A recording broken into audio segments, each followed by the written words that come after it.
આજે હું તમારી સાથે શેર કરીશ પચવામાં હળવા અને અનેક ગુણોથી ભરપૂર એવા લાડુની રેસીપી. તો ઉનાળામાં વધુ પડતી ગરમીને લીધે શરીરમાં થાક અને કમજોરીનો અહેસાસ થતો હોય છે, અથવા તો કંઈ પણ ખાવાની ઈચ્છા નથી થતી હોતી. આ સમયે આપણે શરીરને ઠંડક આપતી મગદાળ અને સાકર સાથે લાડુ તૈયાર કરશું. હા લાડુ કેલ્શિયમ, ફાઇબર અને વિટામિનથી ભરપૂર છે. બસ રોજ દિવસમાં એક લાડુ ખાવાથી શરીરમાં થાક ઓછો લાગશે અને આખો દિવસ તાકાત રહેશે. તો ખૂબ જ ઓછા ઘીમાં અને ફક્ત 3 સામગ્રીથી ડબ્બો ભરીને લાડુ બનીને તૈયાર થઈ જાય છે, જેને એકવાર ચોક્કસથી ટ્રાય કરવા જેવા છે. તો ચાલો રેસીપી શરૂ કરીએ. શરીરને તાકાત આપે તેવા લાડુ બનાવવા માટે મેં 1 વાટકી જેટલી મગની દાળ લીધેલી છે. દાળના આ માપથી 15 થી 16 નંગ જેટલા નાની સાઇઝના લાડુ તૈયાર થશે.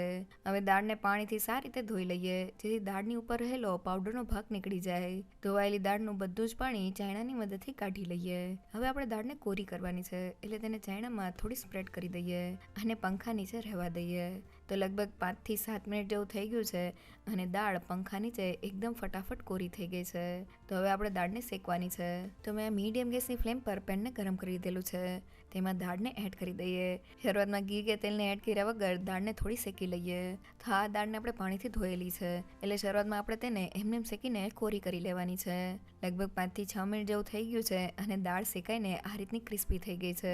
તો હવે આપણે તેને ગોલ્ડન બ્રાઉન કરવાની છે.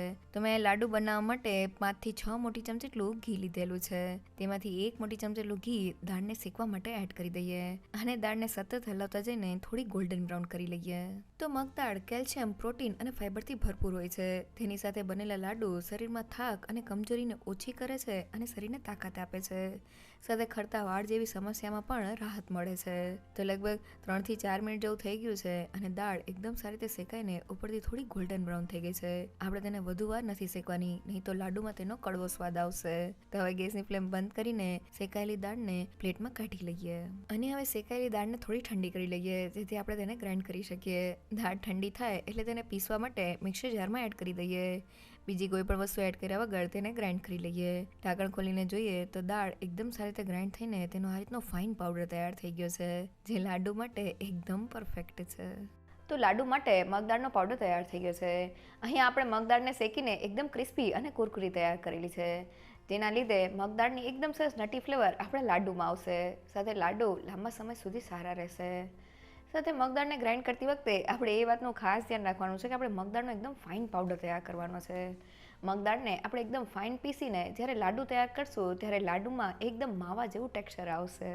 હવે લાડુ માટે માપ પ્રમાણે લીધેલા ઘીમાંથી 1 મોટી ચમચી જેટલું ઘી પેનમાં એડ કરી દઈએ. ગ્રાઇન્ડ કરેલા મગદાળના પાવડરને પેનમાં એડ કરી દઈએ અને ઘી સાથે મિક્સ કરીને તેને શેકી લઈએ. તો શરૂઆતમાં લોટ બધા જ ઘીને એબ્ઝોર્બ કરી લેશે, પણ જેમ આપણો લોટ શેકાતો જશે તેમ તેમાંથી ઘી રિલીઝ થતું જશે. હવે ફરી પાછું 1 મોટી ચમચી જેટલું ઘી પેનમાં એડ કરી દઈએ અને લોટને મીડિયમ ગેસની ફ્લેમ પર શેકી લઈએ. તો લાડુ માટે આપણે મગદાળને પહેલેથી જ શેકેલી છે, એટલે લોટને શેકતી વખતે આપણે વધુ પડતું ઘી એડ નથી કરવાનું. આ લાડુ ખૂબ જ ઓછા ઘી સાથે તૈયાર થઈ જાય છે, જેથી ઉનાળામાં તે પચવામાં હળવા રહે છે. તો લોટ થોડો શેકાઈ ગયો છે, હવે તેને એક બાજુએ કરી દઈએ અને પેનમાં વધેલું બધું જ ઘી એડ કરી દઈએ.